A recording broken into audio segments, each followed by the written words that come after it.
ప్రభువైన యేసుక్రీస్తు నామమున అందరికీ వందనములు. ఈ దినము సృష్టికర్త అయిన దేవుని గురించి చూద్దాము. దేవుడు అంటేనే సృష్టికర్త.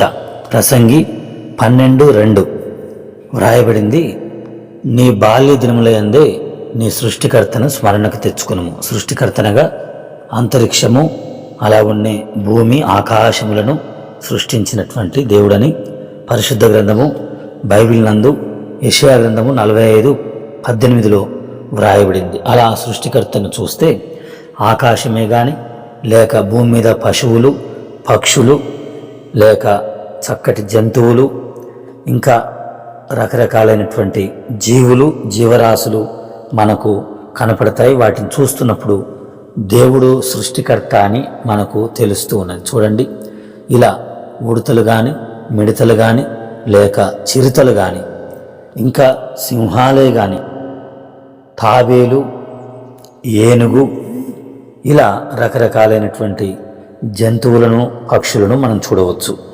అంతేగాక మరి మనము సముద్ర జీవులను, ఇంకా అడవి మృగములను కూడా చూడవచ్చు.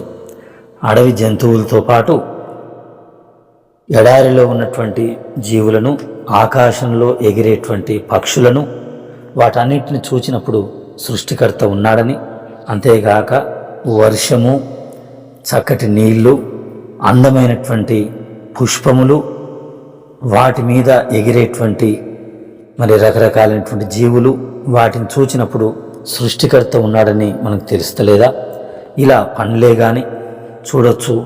ఇంకా సృష్టికర్త అయినటువంటి యెహోవాను నీవు మరుస్తావా అని యెషయా గ్రంథము 51:13 రాస్తున్నాడు. మరోవద్దు, రైతు ఎన్నో రకాలైన పంటలను, ఒక మేస్త్రి రకరకాలైన భవనములను, ఒక డ్రైవరు అనేక విషయాలను, తిరిగి ఒక టైలరు రకరకాలైన వస్త్రాలను, ఒక వంట వ్యక్తి చక్కటి వంటలను, ఒక డాక్టర్ గారు శరీర భాగములన్నిటినీ చూస్తూ బాగు చేస్తాడు. అలా కుటుంబము సంతోషంగా ఉండడానికి మరి మనమే ఒక సృష్టికర్తలాగా ఉన్నాం. అలాంటిది క్రీస్తు యేసు నిజమైనటువంటి సృష్టికర్తగా ఆయన మనల్ని నూతన సృష్టిగా చేయగలడు. పరలోకం ఉందా అంటారు.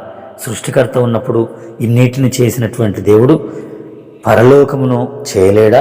పరలోకము కూడా చేశాడు. అందుకొరకే ఆయన కలవరి శిలువ మీద రక్తాన్ని చిందించాడు, మరణించి తిరిగి లేచాడు. అలా తిరిగి లేచినటువంటి ఆ ప్రభు నరకము కూడా ఉందని చెబుతూ ఉన్నాడు. మన కొరకే రక్తం గార్చాడు. మనం ఏం చేయాలి?